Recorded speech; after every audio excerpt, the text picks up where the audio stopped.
Autour de 2010, j'ai fait la visite d'une cabane à sucre d'un ami, un collègue avec qui je travaille, qui a une érablière de 2-3 000 en taille à East Broughton. Et puis, c'est vraiment là où j'ai pris conscience que la cabane à sucre, c'était beaucoup plus que ce que je me représentais.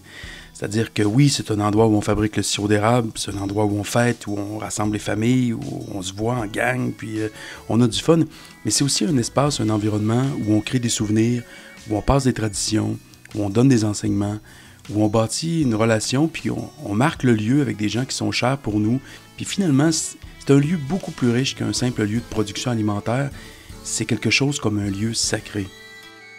Donc, j'ai décidé de ne pas jalouser ce beau lieu-là que j'avais vu chez mon ami à East Broughton, mais plutôt d'en être inspiré puis de m'en construire une cabane à sucre.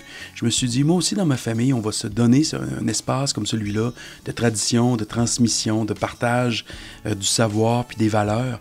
Alors, sur la terre, chez moi, à Tewksbury, on s'est donné le défi de couper les arbres, puis de préparer des pièces qu'on a façonnées à la main, ciseaux à bois, dans l'esprit de la tradition, ou en tout cas d'une certaine tradition, en y mettant vraiment beaucoup de nous-mêmes avec un ami, Donald Ouellet, et en préparant cette construction-là, de manière à pouvoir faire les sucres au printemps 2017 pour le 70e anniversaire de mon père.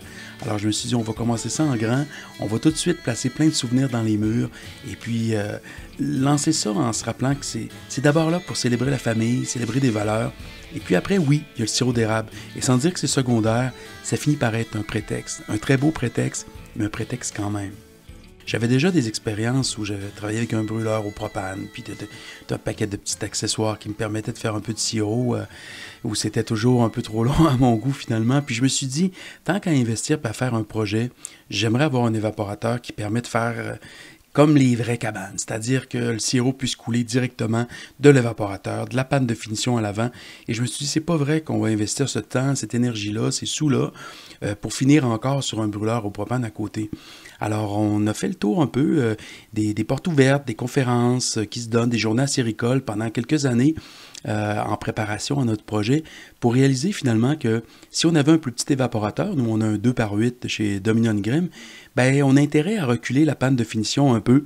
Nous, on y a mis une panne à eau, comme ça on est capable de se laver, de préchauffer nos bouteilles lorsqu'on fait l'embouteillage. De l'eau chaude, c'est toujours pratique dans une cabane. Alors, on a reculé les pannes de finition de manière à ce que lorsqu'on ouvre les portes, le feu ne tombe pas à l'avant et on ne perde pas notre pleine ébullition.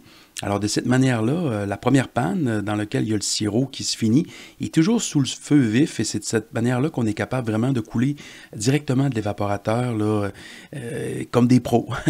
D'ailleurs, le modèle qu'on a choisi, c'est en plus petit un évaporateur au bois classique, comme on peut en retrouver de très grands formats dans des érablières plus grandes. Tu sais, travailler avec une compagnie qui a plus de 100 ans aussi, pour moi, ça avait du sens parce que on voulait s'inscrire dans cette tradition-là, dans cet héritage-là des cabanes à sucre au Québec. On se retrouve avec un produit qui est vraiment solide, qui est bien fait, qui inspire des valeurs qui sont liées au travail bien fait aussi. C'est vraiment une belle machine. Et puis, moi, je vais le confesser, c'est sûr, quand on fait du sirop, on trouve pas mal le petit gars ou l'enfant en nous, c'est ça. Puis, j'ai jamais conduit de locomotive, mais c'est un peu le feeling que j'ai quand je chauffe mon évaporateur. Hein, c'est une grosse machine à vapeur, ça émet des sons, des bruits qu'on ne peut pas imaginer quand on démarre, quand on atteint certaines ébullitions. Les cheminées qu'on active, qu'on ouvre, tout ça, ça donne vraiment l'impression de prendre une belle ride, d'être en train de faire un espèce de voyage. On peut dire que c'est un voyage dans le temps, puisque c'est le temps des sucres. Et moi, ça me permet vraiment de décrocher. Est-ce que c'est un investissement qui est vraiment raisonnable? Ben moi, j'ai quand même fait les marchés publics avec mes enfants les premières années. Je m'en ai servi comme d'une école d'entrepreneuriat. Donc, oui, on a généré des revenus. On a fait une belle mise en marché vraiment là, spécifique puis nichée de nos produits. On en a tiré un certain revenu. Mais surtout, c'est que moi, c'est un loisir maintenant aujourd'hui qui n'a pas de prix. On ne pourrait plus m'enlever la période là, des sucres. C'est quelque chose qui est trop précieux pour moi.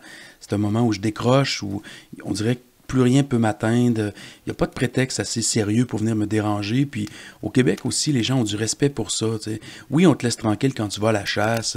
On te laisse un peu tranquille quand tu mets un enfant au monde. C'est souvent pas assez long. Mais on dirait que quand tu fais les sucres, les gens sont fascinés, sont charmés par l'idée que tu es en train de produire du sirop d'érable, quelque chose qu'ils aiment tant, puis on profite d'un capital de sympathie incroyable. Tu sais, pour prendre un break là, de la société, faire les sucres avec la bénédiction de tout le monde, c'est vraiment dur à battre. Alors, l'évaporateur qu'on a acheté, je le répète, est-ce que c'est un bon investissement? Ben, l'ami qui me posait la question, parce qu'il trouvait que j'avais mis pas mal de sous dans mon projet, ben, il est venu chez moi avec une moto qui valait plus cher que mon projet au complet, cabane et évaporateur inclus. Alors, est-ce que ça vaut, est-ce que ça vaut 10 000 $ un évaporateur? Est-ce que ça en vaut 5? Est-ce que ça en vaut 3?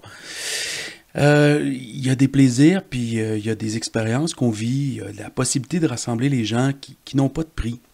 Moi, j'ai eu des voisins qui se sont réconciliés dans ma cabane à sucre. Ça vaut combien, ça? Hein? Tout le monde veut rentrer, tout le monde veut goûter au sirop, avoir du réduit. On est obligé de s'entendre les uns avec les autres. Il n'y a pas de classe sociale dans une cabane à sucre. Tout le monde est admis. J'ai des trails au sommet de la montagne qui font presque 5 km.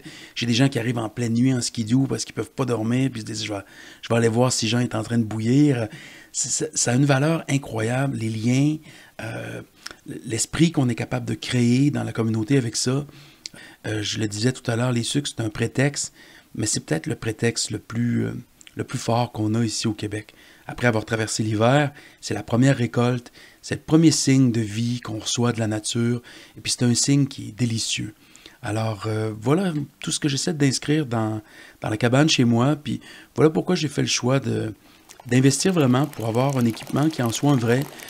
J'avais pas envie de créer des demi-souvenirs, j'avais pas envie de créer une à peu près installation.